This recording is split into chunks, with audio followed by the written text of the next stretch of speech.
And that's what's hot on the streets from Hot 97. Hot 97 WQHT, New York. One of the most infamous groupies in hip-hop history is back in the wild. I'm talking about Kat Stacks, of course. Second only to Corinne Superhead Steppins in terms of scandal and rapper takedowns. But the Venezuelan immigrant has been off her game while fighting deportation for gun charges and prostitution until she got released from jail this week. You can see more on the Misinfo blog on Hot97.com. In better news, Kendrick Lamar will make his first Saturday Night Live appearance on January 26th with host Adam Levine. It's your Hot 97 News Update with Misinfo on Hot 97. WQHT, New York City. Welcome to Hot 97's Street Soldiers, the hottest talk on radio. Hosted by Lisa Evers. Happy New Year and welcome to our first Street Soldiers show of 2013.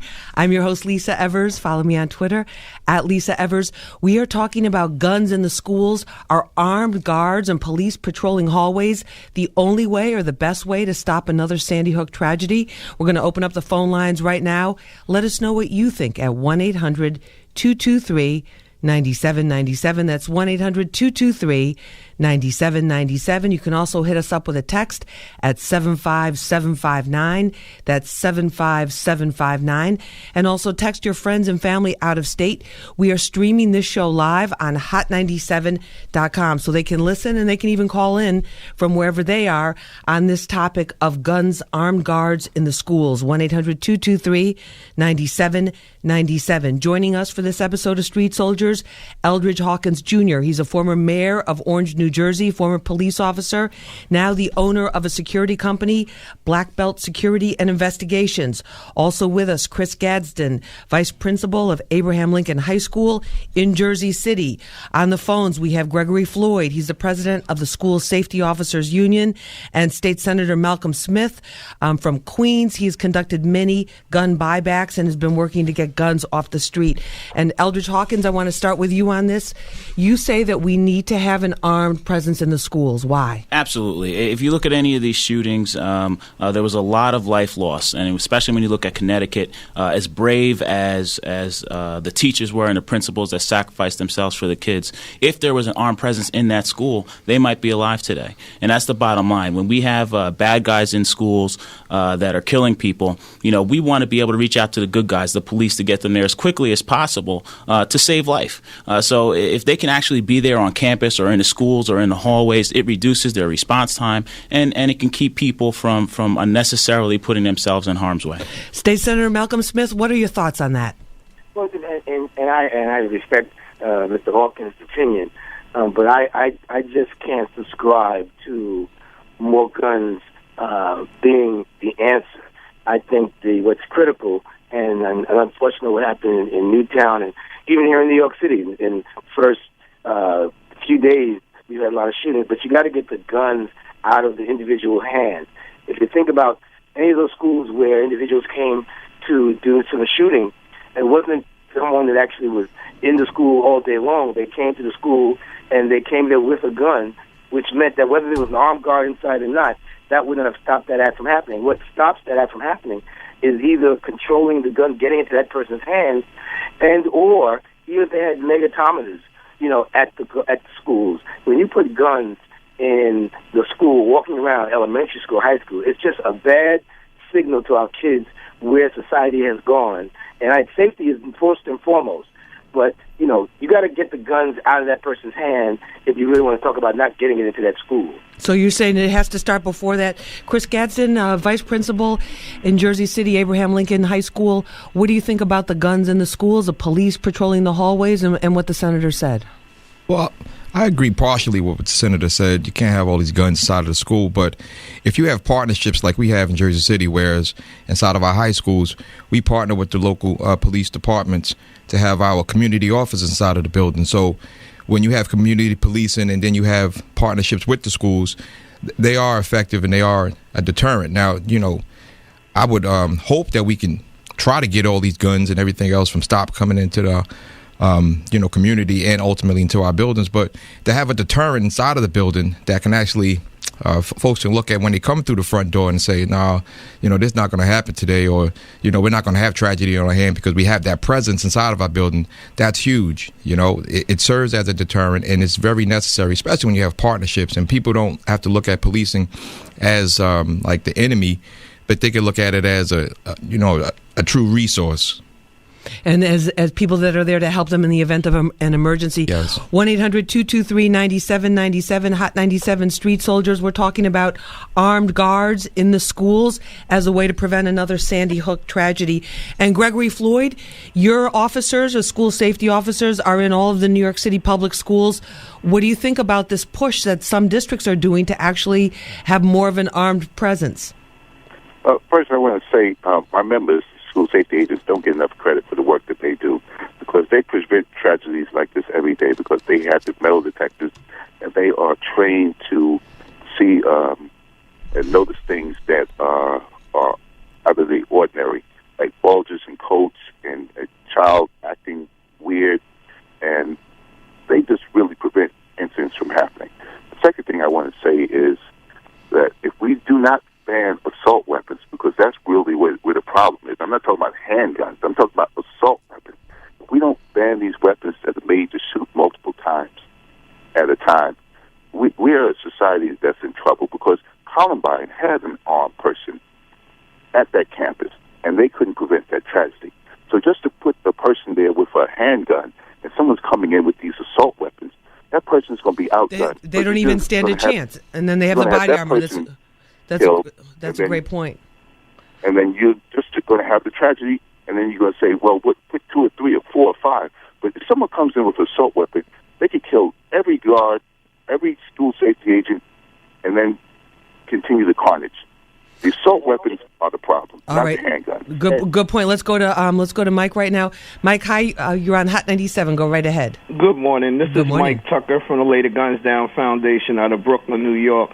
And I feel that more guns being added to the school is just a problem because one of the things that we have is that you don't know the mental capacity of the teachers, of the students. It's not about how many guns you have in the school protecting. It's about who's getting to the guns first. That's the problem. We had this problem. Every day there are kids being killed in the 5 boroughs. There's no outrage. When Zarana Horton was killed October 21st, 2011. Protecting those children. I was out there, Pitkin Avenue in Brooklyn. Right. No, everybody was outraged. They were going to do this. They were going to do that. Still to this day, nothing has been done. When are people going to stand up? It's not about the elected officials. If you are living in Brooklyn, Manhattan, in one of the 5 boroughs or outside of one of the boroughs, you need to stand up in your community and speak out against what's going on with the gun violence. Talk to the kids. Talk to the parents. Outrage has to come from the community. Don't depend on elected officials. But I do want to say thank you to Senator Malcolm Smith for the SNUG program because the SNUG program allowed a lot of community-based organizations to get money to fund programs to be out here in these communities. Put Down the Guns, Gloria Cruz from Harlem Moms Save. There's a lot of different organizations that's not getting the credit for the work that they're doing. No, and Mike, there definitely are, and we talked to a lot of them here on Street Soldiers. I want to thank you for the call. Let's go to Daniel. Daniel, hi, you're on Hot 97. Go right ahead. Hi. Yes, I agree with many of the other callers. I just feel, like I said, there should always, with the times now, times have changed. Things definitely need to change in a drastic way. I do feel that there should be some sort of guard armed on premises of each school, whether it be an elementary school, a middle school, even a high school. Okay, and Eldridge, what about the issue of the assault weapons that State Senator Smith and that our other guests are talking about, that those are the real problems? Because even if you have an armed guard, they're going to have an automatic handgun of a 9mm. Can that really protect kids and staff from somebody coming in with body armor, like we saw in Sandy Hook, like we saw in Columbine, like we saw in the movie theater? Right. I think the senator raises some good points. I don't necessarily believe, it was Gregory Floyd that raised the point about the arm. I don't believe it's the solution to eradicate all assault weapons from lawful or law-abiding citizens. We have to remember that there's a difference between semi-automatic rifles and fully automatic, meaning you have to pull the trigger each time you fire a round versus pulling it one time and a series of rounds come out. I think there's a difference there. was an assault ban in place, and maybe perhaps limiting the amount of high-capacity magazines or clips that these weapons or individuals are allowed to possess in that regard. But let's be clear.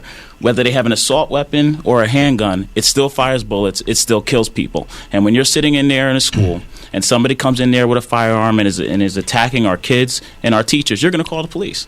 And you're going to hope that they get there as quick as possible. So it just seems illogical to me that you would intentionally leave yourself vulnerable to attack. We guard our banks, we guard our sporting events, we guard everything of value with weapons. And our children, who are supposed to be our prized possession, the most critical and important thing to us in the world, we're going to just leave them unprotected. And then politicians, some of them want to pass laws to make it illegal to possess weapons there, and people get emotional and they want to ban the weapons there, when they're really just telling a bad guy, hey, if you want to go on a shooting spree and have as little resistance as possible, go to our schools, because nobody there has guns. You'll be able to kill up as many people as you want, and you have about 5 or 10 minutes before the cops get there, and everybody will be dead. So I think that people have to wake up and realize, as one of the other callers said, that times are changing, and we have to be prepared to respond. And now that's not the only solution, just arming people. And I'm not an advocate of giving everybody in the world guns to do that. They have to be specially trained. When I was in law enforcement, we had active shooter training where we were trained specifically on how to enter a school, to attack that shooter, to stop that threat. That's special training. So I'm not saying that we should wake up tomorrow and just give every teacher in a school a gun. I'm not an advocate of that. But school resource officers, specially trained security personnel, I believe it's the only responsible thing we can do is to put those people there, provided we have the resources. So you're saying either a police officer or a trained armed guard? Yes, specially trained, because I don't believe the standard training that a security professional gets is adequate. Because like you said, somebody comes in there with an assault rifle, how do they navigate that complicated field of kids running around? That's a special training that law enforcement gets. So I believe that training should be afforded to security personnel that is going to be, given that responsibility of protecting our kids. Malcolm? Yes. Listen, I'm going to respond to two things. One, I think we're missing two things. One, Greg Floyd is right. His safety officers in the schools in New York City, they have megatometers that prevent the weapons from getting in the school. An armed guard means nothing if someone walks into the school, passes the armed guard, goes upstairs, and starts shooting, and then the armed guard follows them later. You stop it at the door. But how do you stop it? But Senator, how do you stop it at the door? You look at the New York City schools, and yes, the school safety officers. There are many that do a great job, but you have two people at a desk, and maybe somebody with a wand or whatever. Somebody comes in there with a a fully automatic assault rifle. What chance do they stand?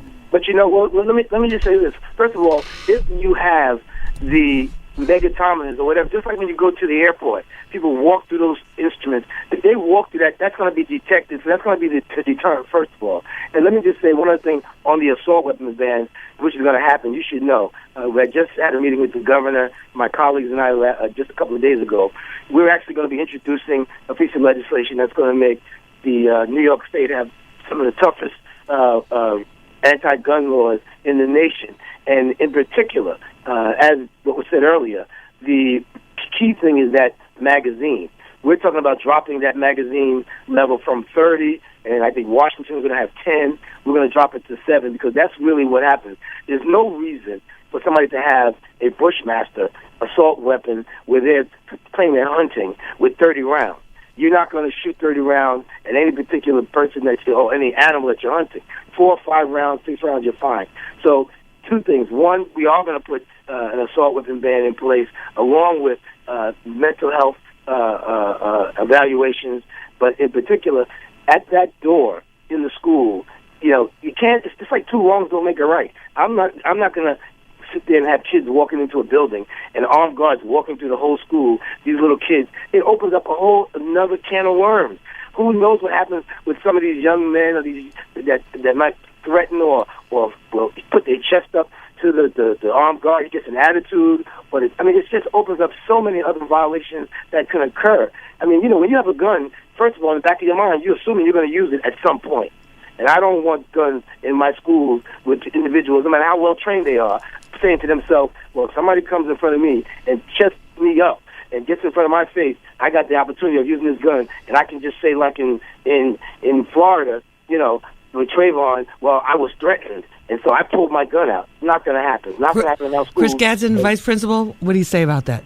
Does it change the atmosphere in your high school? No, Has it changed the atmosphere in your high school? No, it doesn't change the atmosphere at all. To have the police because there. like the mayor said, like we actually have trained officers. We have police officers there, and nobody's going to walk around the school building like a Gestapo and walk around the hallways parading around with their guns. Do they walk around the hallway, or how's it set up there? It's set up. They have their own office inside of our building, and they stand like in front of the security desk, and they just serve as a presence. So, but it's not like that where they walk around with their guns all out and just making sure that you don't do anything wrong.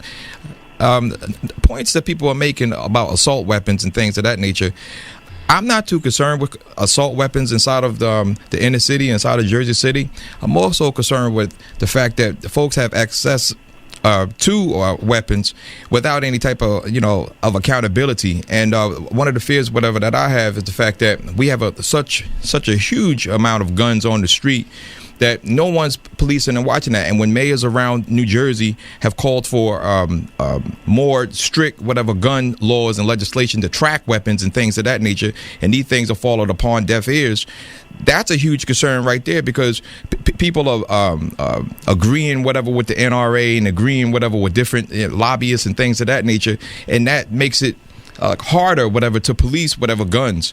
So my fear, whatever, is the fact that guns are so accessible to the community, whereas folks now, whatever, can buy a weapon just as quick as they can buy a Lucy cigarette, and that's the situation that we're dealing with inside of our urban areas. When you look at all the tragedies that have occurred all around the country, these tragedies have occurred because people have had access, whatever, to buying multiple weapons, whether it be online, whether it be whatever at Walmart, whether it be gun shows, whether it be in Pennsylvania, it's stockpiling weapons. That woman up there in Connecticut, she had a household full of weapons. Over there in Columbine, they actually planned for months, whatever, to get weapons. So it's the accessibility, whatever, the weapons that's really is alarming and concerning, and nobody's addressing and dealing with that issue. Now, whatever keeps our schools safe, all for it. Community officers, armed security, I'm not too keen on that, because these are civil service type workers, whatever. You can't, arm civil service type workers. And having teachers, God forbid, no, I don't want that at all. You don't go with the NRA's arm the teachers? No, that's ridiculous. Down in San Antonio, they had teachers going through training. Teachers can be very temperamental at times. So if they have a bad day, whatever, with a student who's confronting them, they could pull out a weapon, whatever, and then you have another tragedy on your hand. I agree with them. They have to be trained professionals for that purpose. But again, we have to give our teachers and our kids a chance. Somebody may come in there with an assault rifle, a handgun, but we got to give them a chance. Somebody said, well, it doesn't make a difference if they're at the magnetometer and the guy's upstairs. Well, if that's the case, why call the police at all? Unless you're going to sit there and say, don't dial 911 to get an officer there with a gun to protect us, then I don't understand the argument of not having that officer there in the first place. Gregory Floyd, what's the situation in the city schools? We have the school safety officers, but aren't there police officers in some of the schools? Police officers are in some of the schools. But I have to tell you that the NRA is winning this argument, because here we are talking about arming more people. And the problem is the assault weapon. And the NRA did a great job of changing the conversation. And I'm listening to everybody. And that's where the problem is. And we all fly off the handle and we say, arm everybody. Why don't we just arm every citizen in New York City? But, sir, I got to say to you, whether it's an assault rifle or a handgun, if you walk into a room with a crowd of people, whether you got a Glock or an AR-15, people are still going to die. It's semantics what the tool is. If you have a handgun, somebody could tackle that person with a handgun. You stand a chance to tackle that person. Oh, so it's better to tackle them like we're on a football field and have an armed professional fire a shot and neutralize the threat? That's what we had in Connecticut, where people, we had an armed personnel in Columbine, and that person did not fire a shot because they were scared. We had teachers and principals that could do nothing but throw themselves in front of bullets and be brave and sacrifice themselves, potentially unnecessarily. We had an armed personnel in Columbine where the assaults started, and that person did not fire a shot because they were afraid they were going to hit one of the students. Well, nobody's ever said that is the panacea and it will save everything. It's about giving people a fighting chance and increasing the likelihood that more people will survive and less people will die. And because the solution of when somebody's getting shot at, you call the police and get the armed personnel there, it is only advantageous for those people in danger to have that armed individual there in the first place. All right, let's get to the phones. 1-800-223-9797. You're listening to Hot 97 Street Soldiers with Lisa Evers. We're talking about armed guards and police patrolling the hallways. Is this a way to keep the schools safe in the aftermath of the Sandy Hook tragedy? Just this week in Mamaroneck, a middle school, an armed man tried to get into the school, and they had just recently started locking the doors to the school. So what do you think the answer is? What do you think the real issue is here? We'd like to hear from you at 1-800-223-9797. Hit us up with a text at 75759. That's 75759. Let's go to Malcolm from Brooklyn. Malcolm, hi, you're on Hot 97. Go right ahead. I was just, I've been listening to everybody talking about how getting, background checks on the people that are getting these rifles. But what we don't understand is that the lady that had those rifles, she didn't really have any criminal background. So she had the right to have those weapons. But the problem was her son was the crazy one that was able to get those weapons and use those weapons in the schools. So we might put security guards in the school, but that doesn't mean somebody can now take an assault rifle and go somewhere else and shoot a lot of people. There are a lot of places where somebody could go. It could be at McDonald's. It could be just at a restaurant. So just arming the schools, we could protect the schools, but then we can't protect everywhere else. So basically, I think just finding a way to stop banning guns, banning the assault rifles, I think that would be the solution. All right, Malcolm, thank you very much for the call. Let's go to Luke from Patterson. Luke, hi, you're on Hot 97. Go right ahead. Hi, how you doing? All right, how are you? A lot of good points were brought up.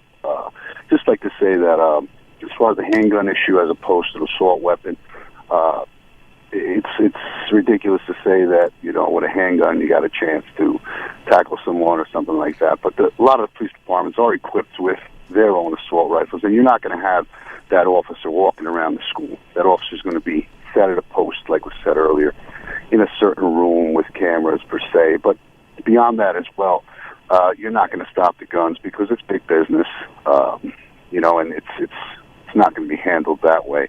What needs to be done is the schools need to be locked down, buzzers, bars, things of that nature, so that the windows can't be shot out. I don't know. I mean, does everything have to be locked down? State Senator Malcolm Smith, is this the way we're going to have to live?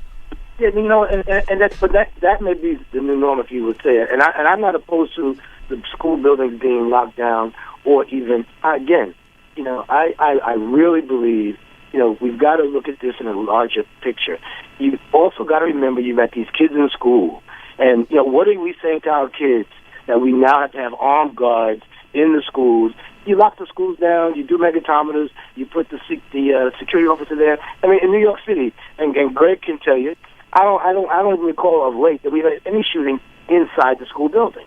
No one has been able to get in the school building with an armed weapon and shoot anybody because of the security that is there, and it's not an armed guard.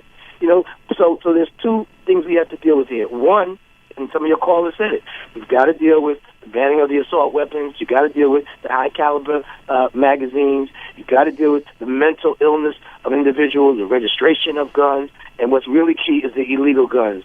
The gentleman earlier talked about SNUG, a program that we put together, guns spelled backwards, and it deals with intervention and also getting guns out of the street. You've got to do that. I'm not opposed to having the schools locked down. I'm very much opposed to having guns walk the halls of my schools in New York City. All right, let's go to Clarence from Montclair, New Jersey. Clarence, hi, you're on Hot 97. Go right ahead. Yes, this is Eric speaking from Montclair. I'm listening very closely to the situation at hand. And just very clearly, there's a lot of very important points that are brought up by many different people. Number one, these points, although they are very, very, very positive, they're going to take a very long time for some type of action to be initiated. You got to think about what's going to work right away. Locking down the school might seem extreme, but what seems more extreme? Locking down the school, or the possibility of you coming home from work and finding out your 5 or 6 year old child has been harmed or injured in a silly situation that could have been highly prevented. I mean, you walk into a bank, you got people behind a thick glass, bulletproof window. If that's what it takes, that's what it takes. Ms. Everest, I heard you say, should we have our security guards and officers sit at a desk? No, absolutely not, because that just leaves them vulnerable. Create a situation where we spend some money positively, get these schools locked down in a way where the kids may not feel intimidated, they may not feel threatened, but then again, on the other hand, if they do feel intimidated, they do feel threatened, it's better to know that they feel like that, but they're coming home. Right. All right, good point. And are you a police officer? No, ma'am, I'm just a young individual out here, just listen to Hot 97. Keep it locked right here on Hot 97. Thank you very much, Eric, for the call. We appreciate it. What about the assault? Let me come back, because you defend the right for people to own firearms, Eldridge. Yes. But the assault weapons, should somebody look at the Connecticut case, the mother buys them. You could buy those in some states, like somebody, you go into sporting goods like you'd buy a pair of sneakers. Right, and I think that I think the president said it. I think some of the callers said it. I think that we have to do some due diligence and apply some common sense. We have to tighten up these restrictions with respect to mentally ill people. Maybe take a look at when there's mentally ill people in the home. So there's a lot of laws actually on the books that really need to be enforced a little bit better. Maybe some uniformity throughout the states in the country. But the reality is that this problem cannot be legislated away. Certainly it's not going to happen overnight. Legislation takes time to pass. But you're not going to pass laws that are going to eradicate this problem, because quite frankly, the bad guy out there that wants to kill a whole bunch of people, he doesn't care what law you pass. You can make it illegal to possess it in your home. He'll find a way to buy it out of somebody's trunk. That's just the way things work. So I think that we have to be responsible and put ourselves in a position where we're best prepared for these types of problems. Because to be honest, I've experienced this once myself. I went back to my own college campus 1 or 2 years after graduating for an event, and there was 2 people shot right there in front of me. Now luckily he was just a guest of a student and just had a fit and shot a couple people and left. But if he had actually went there on a mission to do that, the campus security was unarmed. We would all I might not even be sitting here talking to you. They would have just shot up everybody, and it would have been 5 or 10 minutes before the police showed up, and that would have been it, because campus security did not even have a fighting chance to do anything because they're unarmed. You can't fight a gunman if you don't have a gun. All right. And Gregory Floyd, in terms of the school safety officers, has there been any kind of push amongst your members to have them armed? No, there hasn't been a push amongst my members to have them armed. I have to say, they do a tremendous job each and every day. And they don't get credit for the job they do. They don't even have bulletproof vests. They should have vests. They have metal detectors with no vests. And the New York City Police Department has not given them bulletproof vests. We must get to the conversation where we have to ban weapons from people who should not have them. Because I do not want to see my members get into a gunfight unnecessarily. All right, and State Senator Malcolm Smith, final word, because I know you got another engagement you got to get going to, but any final word you want to leave us with? The final word is the public should know that we are going to make sure that they are safe. We will be banning assault weapons. We're going to put a very tough law in place in New York State, probably going to be the toughest in the nation, where community guns and assault weapons, background checks, registration, all of that's going to be a part of it. But all your listeners should just know, Hot 97 is the spot, and I can't help but listen to it every day. And especially Sundays at 9 a.m. State Senator Malcolm Smith, thank you very much for being with us. Gregory Floyd, president of the School Safety Officers Union, thank you guys for being with us. And keep it locked right here, because we're going to get to more of your phone calls at 1-800-223-9797 on armed guards, police in the schools. What do you think about that? And also hit us up with a text, 75759. You'd rather tweet us at Lisa Evers or at street_soldiers. And let us know what you're thinking on this, and we'll try to get some of your texts on the air. And also, you need some money? Yeah, everybody needs some money right now, especially this time of year. Get on the Hot 97 payroll. Win your $1,000 weekdays at 8 a.m., 11 a.m., 3 p.m., and 6 p.m. Holiday bill payout. Pay your rent. Take a vacation. Log on to hot97.com and tell us when you listen.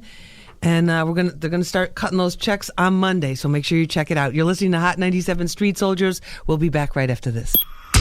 Just won $1,000 on Hot 97's payroll. This $1,000 is really gonna help me because I'm not working right now. I'm gonna go shopping. I'm gonna pay all my bills. Hot 97's payroll weekend. You just won $1,000.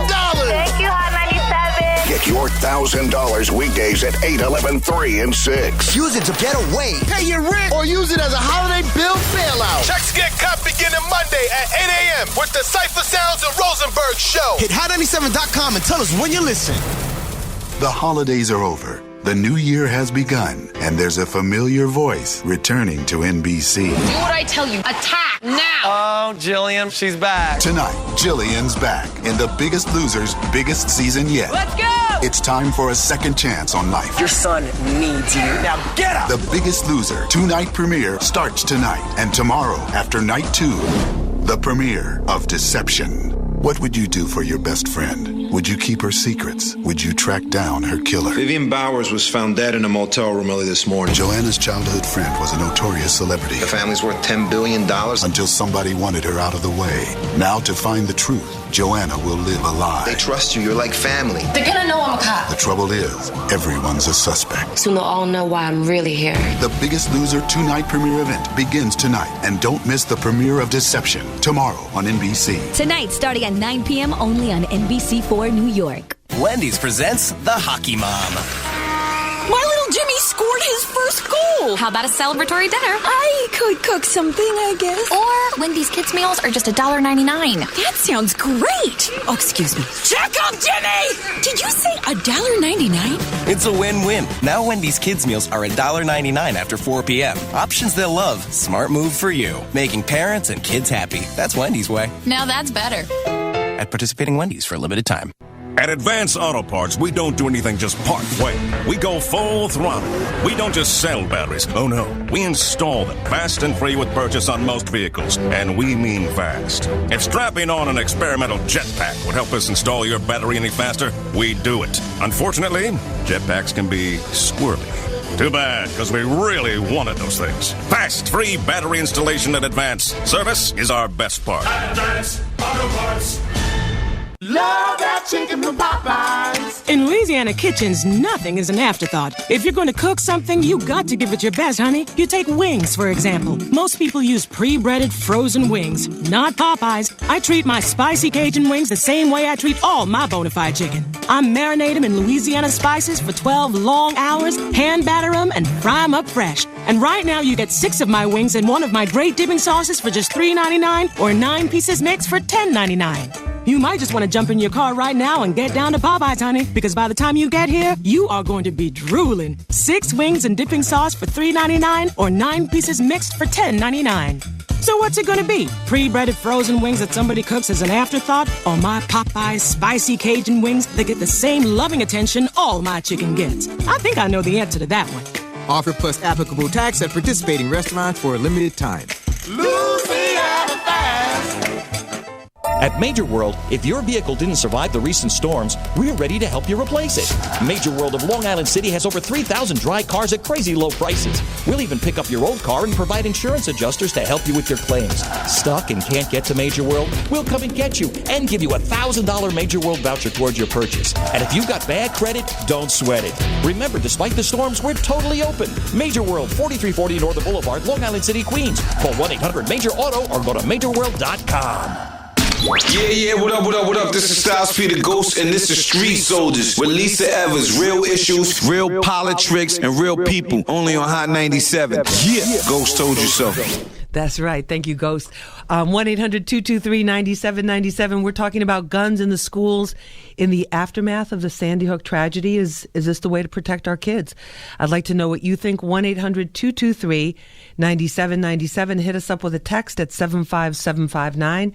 That's 75759. And I want to give you a heads up about our show next week. We're going to be talking about bad girls. Our reality shows making women behave worse. Our reality shows having a negative impact on girls' behavior. And this may sound like it's a joke. It isn't. There are more and more girls entering the criminal justice system and committing crimes on their own, not even as like the auxiliary of the gang members, on their own. So we want to know what you think about that. If you would like to be on that show, if you are a girl who feels she's been influenced by these shows. If you are a young lady that has gone through the system, let us hear from you at 212-367-1678 or hit me up with an email, lisa@hot97.com. That's lisa@hot97.com. And we'd like to hear your story. Now, joining us in this segment of Street Soldiers, Eldridge Hawkins Jr. He's former mayor of Orange, New Jersey, former police officer, and owner of Black Belt Security and Investigations. Chris Gadsden, he's a vice principal of Abraham Lincoln High School in Jersey City. And joining us on the phone is Gregory A. Thomas. He's a leading expert on school safety and CEO of Allen Thomas Security. And let me start off with a few telephone calls right now. Let's go to Jermaine from Pennsylvania. Jermaine, hi, you're on Hot 97. Go right ahead. Hi, I definitely feel that we need armed guards in our schools. I want my children protected the same way that we protect these courthouses, in the same way we protect the airport. I want to drop my young children off at school knowing that they're safe. I mean, it's just a different day and time. All right. Thank you very much for the call. We appreciate it. Let's go to Glenn right now. Glenn, hi, you're on Hot 97. Go right ahead. Hey, how you doing, Lisa? All right. How are you? I'm pretty good. I want to say hello to your guest first off in there. I met Eldridge one time. I'm a police officer in Jersey, and I met the is that the former mayor of Orange, West New Orange? Jersey. Yes. Yes, sir. I'm here.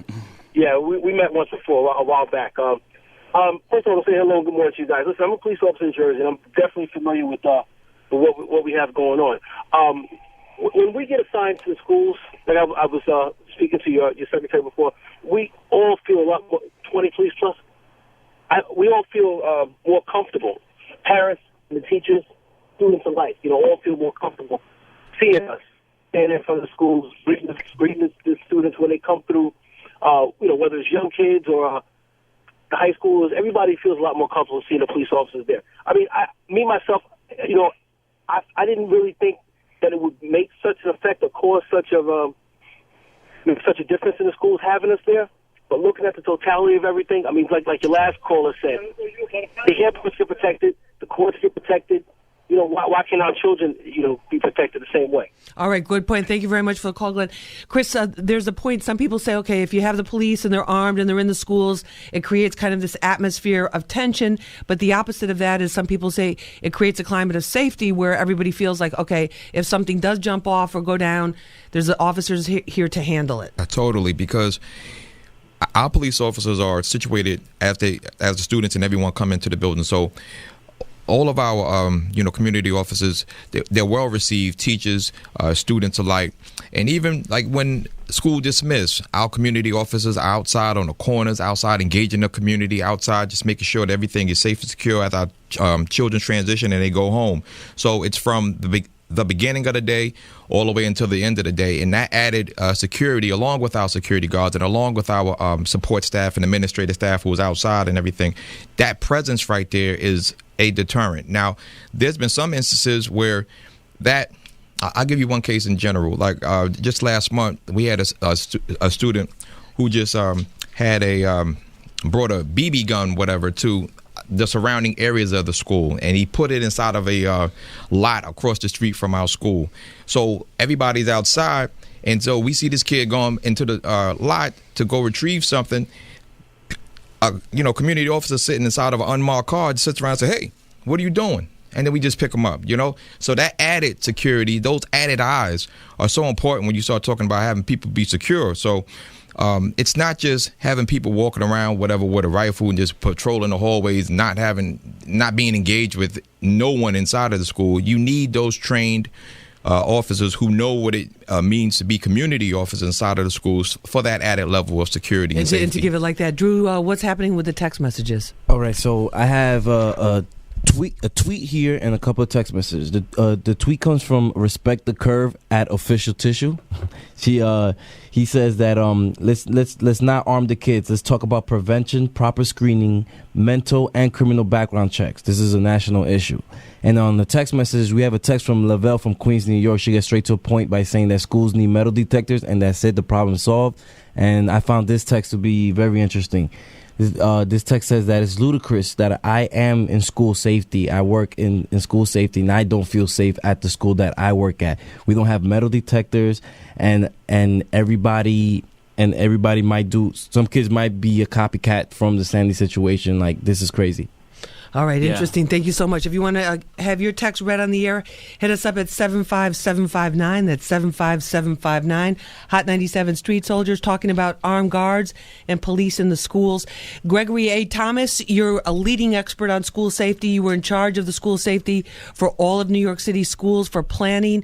What is your take on this security situation right now that has many people and especially many parents concerned? Well, good morning, Lisa, and thanks for having me. Thank you for being I have to tell you that the current proposal that is being made to put an armed police officer or armed person at the front door, which is what the proposal says, and them playing a role of being a sentry is what I have a problem with.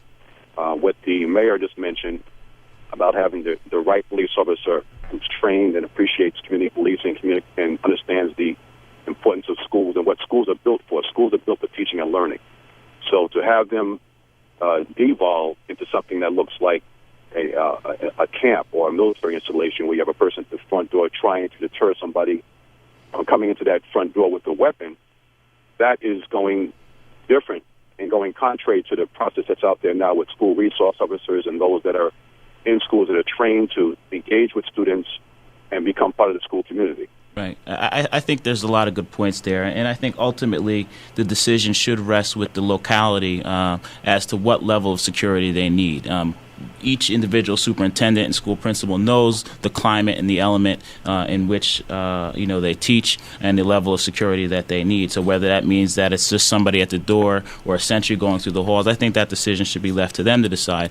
But I think that presence is actually critical. And I think as we're all starting to hear now, this may be coming into focus more because of the recent shootings. But there have been guns in schools, legal guns, because there's school resource officers and there's other schools that do it. It's just becoming an issue that's more pressing, and we're hoping to see it more widespread because this is trending. There might be some copycats out there that have to address this. And I think it's important to note also that there's no one solution that's a panacea. Arming or guards or putting police school is not going to solve the problem. It's a combination probably of scrutinizing mental health, enforcing laws that are on the books, perhaps restricting high-capacity magazines. So it's all these things working together to make a difference. And like I think one of the text messages says, I think absolutely we need to protect the people that we're asking to protect us. So I am actually an advocate as well. If we're going to ask armed security or unarmed security to put themselves in harm's way, then if we should try to get them vests and the tools that they need to protect themselves, because I think that's the only fair thing that we can do. Gregory Thomas, there were many parents in that first Monday right after the Sandy Hook massacre and that week of school before everybody went on the holiday break. They're dropping their kid off at school, and the thought is going through their mind of like, how safe is this school? There were a lot of parents were very upset, very concerned. The kids were concerned. I mean, what level? I know, obviously in our urban areas, we have a level of security that we've become accustomed to over the years, but what should parents be looking for, let's just say at an elementary school level, in terms of security for their kids? Well, I mean, again, this event, fortunately, it was a rare event, and for the most part, school shootings in themselves, whether they be because of a person on the outside doing what this perpetrator did in Connecticut or somebody from the inside doing it, both of those events are rare. So parents should be assured that the best place for their child to be during the day hours while they're at work or they're at home is to be in school. Now, from that point, you need to look at what schools are built for. Again, I mentioned this earlier. Schools are not built to prevent these types of incidents. And to, as the mayor said, I agree, we can't have a one-step solution, but to take a far-reaching solution towards, putting, again, a person at the front door to deter somebody from doing that may be a little far-fetched because many schools cannot afford that. Neither can many police departments because that's going to be a taxing issue on their resources to have a person be assigned solely at the front door. But are there other things? Because there were some schools, the Mamaroneck School, middle school, where this armed man showed up this week, they had just recently started locking the back doors. So, I mean, are there certain levels of security? Is there video surveillance? Are there alarm systems for schools directly to police stations? I mean, are there things that schools can be doing that maybe parents groups can be getting involved with? Sure. I mean, to that point, you can use cameras and other things like that, technology that's out there to make sure you get a sense of what's happening in your parking lots or who's approaching your front door. There are obviously buzzer systems that are out there and panic buttons and things like that can be used to help a teacher or administrator alert law enforcement when something's going wrong so they can give them a heads up. And the best thing for these incidents, if they were to happen again, is to either mitigate the damage, if you can't prevent it, by doing lockdown drills like they did properly in Connecticut. But for sure, also, first responder response is important. The best way to quell these events is to have a first responder either on site, again, if that's the case that a school chooses to do that, or to have a fast response by law enforcement in general. And that's where you need to have a way to contact law enforcement right away. Yeah, and he makes a very good point, actually, a lot of good points, but when he first started speaking, he mentioned resources, and I think that's the key, and I have to be honest, when I was mayor, we didn't have a cop in every school. There was security, we had a school resource officer, but I think that residents and the community really have to decide what's important to them and start to prioritize these things. There's only so much money to go around. I was just going to ask you about that. So, there's going to come a time, especially as we see an escalation in this type of school violence, that we're going to have to come together and make a decision on where our priorities lie. Are we going to cut a program, which is really what it might come down to? Are we going to cut a school programs program? Versus patrols? Are we going to cut some staff here? Are we going to lose a couple teachers here,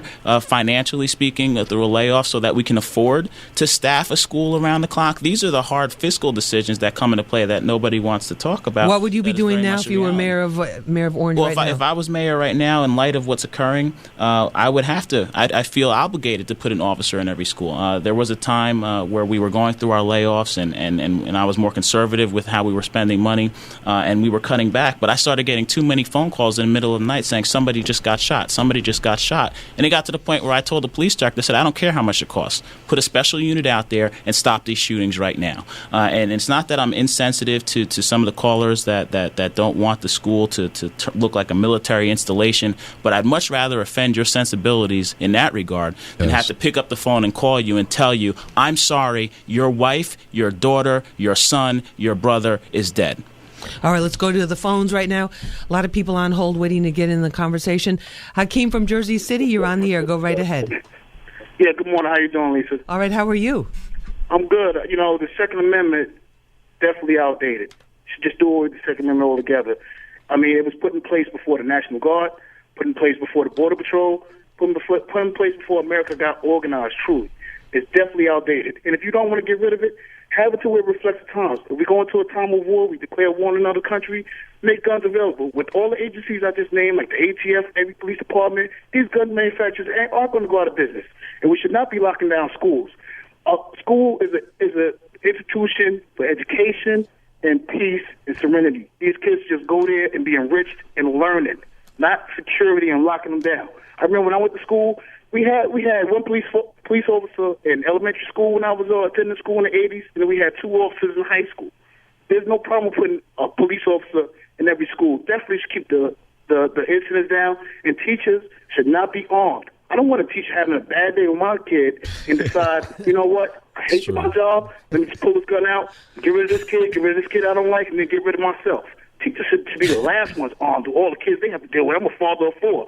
One of my children actually attends Lincoln High School in Jersey City. All right. And he comes home after a day of dealing with whatever he deals with in school, and he has peace and serenity at home. He don't worry about nothing when he goes to school. I know he's safe in school, and definitely when he comes home, he has a good life at home. Some of these kids definitely don't have the same environment, the same enrichment when they get home. And when they come back to school, they want to take it out on the teacher, and definitely the teacher should not be armed. Good point. But so you feel, so just as a parent, Hakeem, you feel comfortable with your son in the school, in the high school, with the police? Yes, I do. It makes it better. Let me tell you, I grew up in the toughest projects in Jersey City, Booker T Projects, right. Booker T Washington Projects. Let me give it its full name. And believe me, from what I survived there and from the street knowledge I gave to my son, I definitely feel safe with him going to school. He knows when the situation ain't right, he knows the bail. He knows where to go to. He knows where to protect himself. He has an emergency plan. Parents should definitely start enriching their children with the street smarts that they had, what they had when they were younger and what they grew up with. Okay. Definitely give your children an option of how to escape. Let them be aware of their surroundings every day. Be mindful of what's going on. Well, all right, Hakeem, thank you very much for that. And Hakeem just brought up a good point because of the fact that we do such a I feel that we do such a great job, keeping our children secure and keeping them safe that, they feel comfortable with that presence inside of the building. So having armed guards is really not a factor because most folks who go to high school and even some middle schools they see that presence every day. I just really have a concern. One of the callers said something about the frequency of events, and I guess we got to look at this thing with twofold. A lot of the events that have been occurring, have been occurring like in rural areas, and where folks have been, having access to guns, and they go up, whatever, and these mass killings, and these things are not down. These things, it seems like every year whenever we hear about some type of tragedy occurring. But then when we look at what's going on in the inner city, a lot of the violence and a lot of the things that are going on outside of the school building, those things, have to be addressed, because I just feel as though eventually something can happen from the outside to come inside of a school building. And if we got to, I believe that the efforts, that our community officers bring us out of our schools, they say, okay, fine, you may have these issues or whatever on the outside, but when you come up in here, let's try to address. It's a safe zone, and it's about learning. It's a safe zone. Yes, we try to block that out. Yeah, and about education. Safe zone is relative, though. We have to realize that if we're going to, legislators want to pass all these laws saying you can't have guns there. You're telling a bad guy there's no resistance. You want to kill up a whole bunch of people, go to a school because nobody there has a gun to stop you. And I don't think that's the environment that we want. And I do agree with I think it was the last caller that said, we shouldn't be just giving guns to teachers. I agree. At the start of the show, I made it clear that it should be police officers or security personnel that have active shooter training given to them by law enforcement personnel. That is specialized training specifically geared to teach the individual how to engage somebody that's running around the school shooting people. So I think that's a special piece of training. And we got to be careful not to go on a tangent because we're emotional that somebody just got shot and say, let's do away with the Second Amendment. Let's get rid of the right to bear arms, because I guarantee you there's thousands of people in this country that were blessed and very happy that they had a gun in their home when somebody kicked in the door in the middle of the night trying to rape, rob, or murder them, that they had the ability to defend themselves. All right, let's go to Abdul from Bridgeport. He's a substitute teacher. Abdul, thanks for calling in. What's your question or comment? No, I was just listening to what was being said about, the armed guard security. I actually came on to the radio a little bit late, so I don't, want to talk off topic, but I was a substitute teacher for 8 years in Bridgeport, Connecticut. And anybody who knows Bridgeport, Connecticut versus the neighboring areas, Trumbull, Fairfield, Stratford, I can go on and on, Westport, these more affluent areas, the norm has always been to up the ante in terms of security in the urban areas. Now, for whatever reasons, I guess the same decisions aren't felt in the suburban rural areas. But like I said, these types of tragedies really don't happen, from what I've seen, in urban or the city areas. No, that's a good point. Let's ask Gregory A. Thomas about that. Gregory, what about the fact that these are happening in, suburban and semi-rural areas?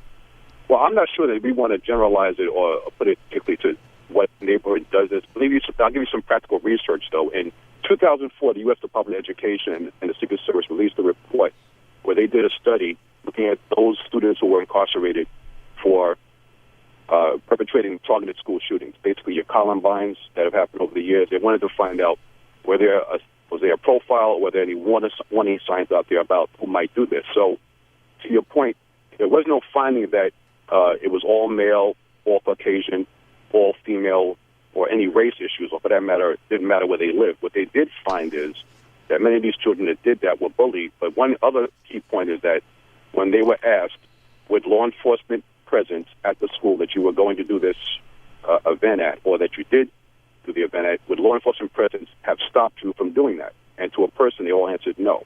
So for those who think that having a person with, an armed person at the front door would stop somebody from doing this, when somebody's predisposed to do it, they're more inclined to do it no matter who's there.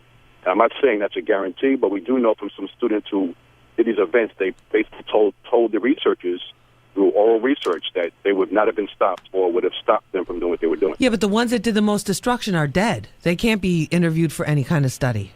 Well, Lisa, with all due respect, Lisa, the ones that are the no, most but Lisa, extreme. But I have to disagree. But that may be the case. But you do have some, and this is, I can share the research with you. It is out there. Oh no, I'm sure you deal with this every day. I'm just asking out of curiosity. But the ones who are alive are the ones who count, and they were not promised anything at all to tell this story. They told a story from a jail cell. That's correct, but they did tell a story about what made them do this, but also what would have prevented them from doing it. And I'm not saying it's a one-off situation where you want to put them all in the same bucket, but I am saying that when you look at this kind of research, it should guide us to believe that in some cases when somebody's predisposed to doing that, they're going to do it anyway. They may very well go ahead and do it anyway, but there's a saying it goes chance favors prepared mind. So they may do it anyway, but if I'm in that school, I'd rather take my chances with somebody coming through that door with an armed security guard or a police officer on site, rather than having to duck behind tables and get shot waiting 5 or 10 minutes or however long it takes for that 911 call to go out to a cell tower, get rerouted to the dispatch center, and then the dispatch center to send an officer there. I'm basing my comments on research, and I'm not saying it's the end-all be-all. I am saying to you, I'm giving you a balanced discussion, a balanced conversation about what may be one that seems to be perfect and a one-fits-all solution by putting somebody armed at the front door, wherein we know people have told us different. Right. All right, let's text messages, Drew. Yeah, I have a text message here from Anisha from Newark, New Jersey. She said that in her school, she went to high school. They were locked down. They had cops outside the school, and they had metal detectors. She felt safe every single day. Never had an issue with the cops. And also Chef Bell, who says, I own legal weapons, and when I bought them, they checked my background. They checked to see if I had mental issues, and I have 4 kids, and I'm teaching them the same and how to protect themselves. It all starts from the household. All right, a lot of things come back. It always comes back to the family and to the parents a lot of times too with the situation. Let's try to get a couple of phone calls in here real quick.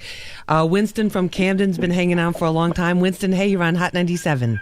Yes, hi. How are you doing? All right, how are you? I'm going to be real quick. Basically, I went to Camden High, which was one of, as people say, one of the bad schools.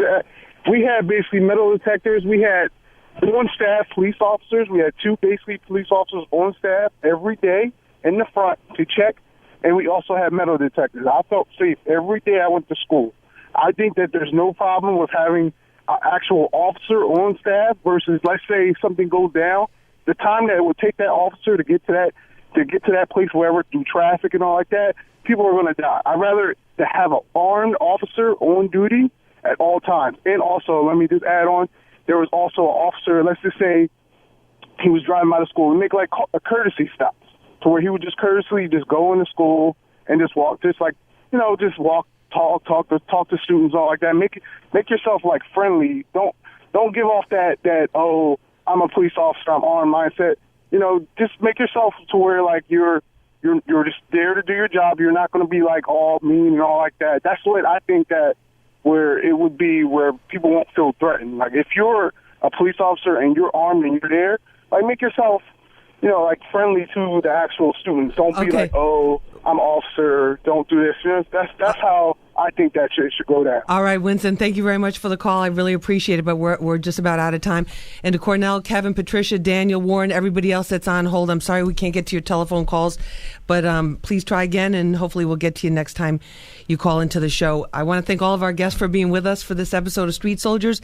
Eldridge Hawkins Jr., former mayor of Orange, New Jersey, former police officer and owner of Black Belt Security and Investigations. Chris Gadsden, vice principal of Abraham Lincoln High School in Jersey City. And on the phone, Gregory A. Thomas. He is a leading expert in school safety, CEO of Allen Thomas Security. And earlier we heard from State Senator Malcolm Smith and Gregory Floyd from the School Safety Officers Union. I want to thank you all very, very much for being with us on this episode of Street Soldiers.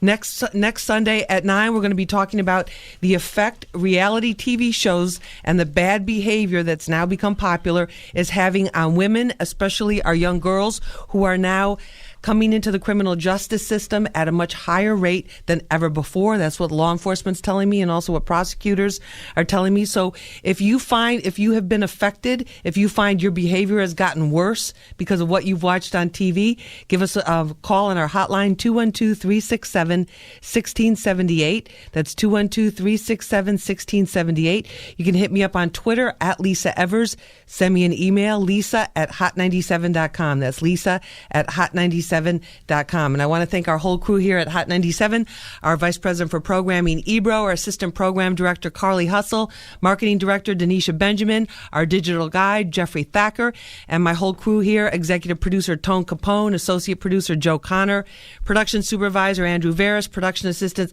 Angelique Tyree, and our Board Op, the one and only TJ. And, of course, check me out on the Fox 5 News tonight at 6 because of football, at 10 o'clock, and during the week at 5, 6, 6 and 10. And follow me on Twitter, at Lisa Evers. Have a great week, everybody. Remember, use your mind. It's your best weapon. I hope it's your only weapon. Push for peace. The Cypress Sounds and Rosenberg Show present $1,000 Thursdays. What we doing? Getting money. Every Thursday at 9 a.m., make sure you listen to the Throwback Thursday mix. Be the 97th caller to name 4 songs. And win $1,000 courtesy of Birdman. You know you got $1,000, right?